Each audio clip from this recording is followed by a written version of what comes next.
For you who are awakening, be empowered, be healed, be loved.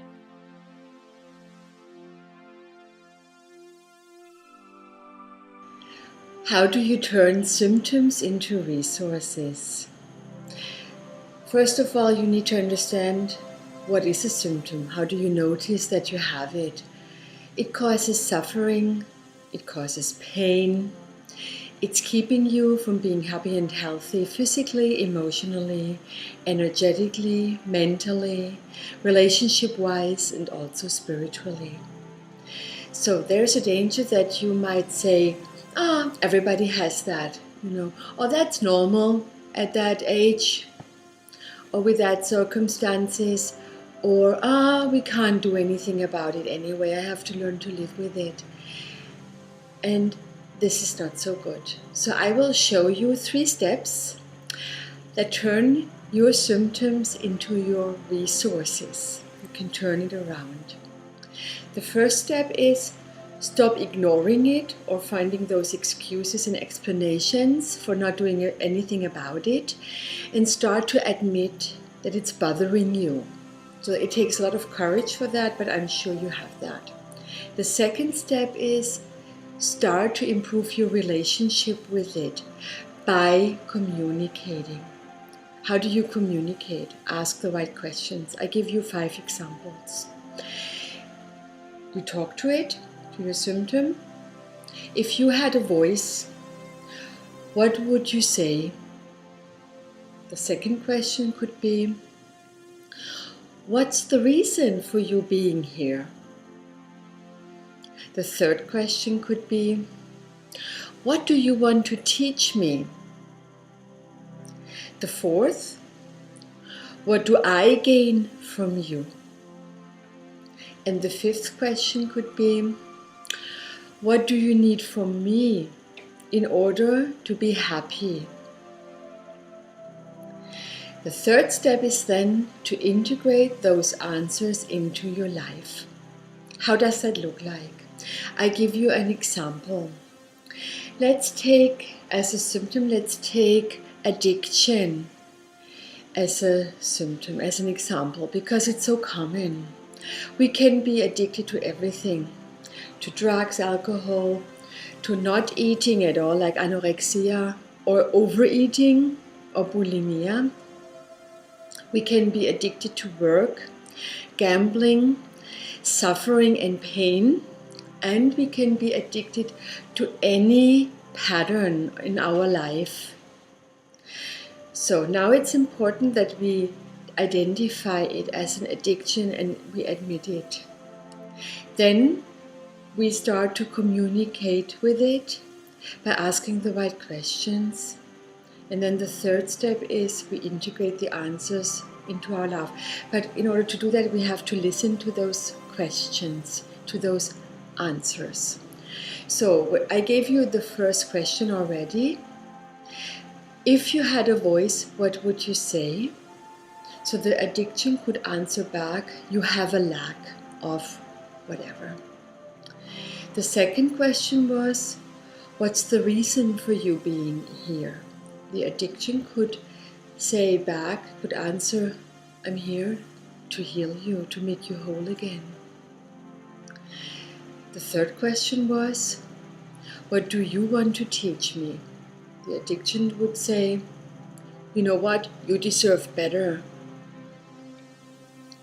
The fourth is, what do I gain from you? The addiction could answer me back, you need to lift up your standards. I give you the possibility that you lift up the standards of yourself, of your life, everything that has to do with you. The fifth question was, what do you need from me in order to be happy? So the addiction could answer to you, you know what, find my root causes and change the dynamic. So this is what you can do with yourself.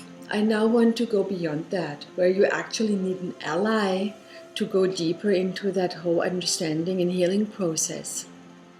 Because very often, those things that help us to listen to that voice and to understand it and to change it are beyond our consciousness, are beyond where we would ever look. So I give you the example with the addiction. It's proven in the family dynamics that mostly, very, very often, those dynamics for addiction have to do with the father, with the man in the family. A lot of people don't know that, so they would never look there. For example, when somebody drinks alcohol and takes drugs, look where the father is. Did he die early, or wasn't he available, or was he somehow patronized by the mother? So this person might have chosen to take so much from the mother until it hurts. And here are certain rituals to find that out and to do something about it. The same, for example, with anorexia. Yeah? Very often the child shows solidarity with the father who is somehow starving emotionally or suffers somehow.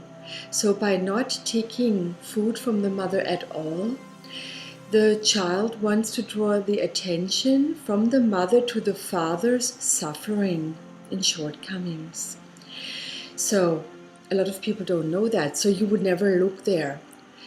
So look at the solidarity of the child with that father, or it can be another person that is somehow locked out of the family system or withdrawing themselves for other reasons. They might feel guilty, they might be entangled, they might feel shame for whatever reason.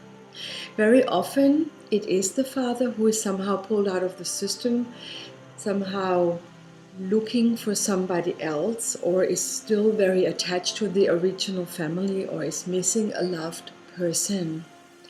So once you find that out, you can change the root cause of that dynamic, give it a good order, give it a good dynamic, so that you don't have to hold that space anymore. In the anorexia case, it could be, oh, you want to vanish away, Father? Rather me than you. And then you can change it. So what I see in everyday life is very often we are very unaware of those dynamics. We even, deny them and fight them. No, that can't be. We don't have that. And I want to invite you to reconsider that and to look at it from a different place. What I offer is that in the private sessions, we find those exact dynamics for the individual case and change them immediately. And I also have produced an ancestral alignment CD that you can use to clear your own ancestral roots and to put yourself and them into a better place. Thank you. Ask me if you have more questions or email me and we can look at it together. Bye. The Willow System, the feminine art of healing.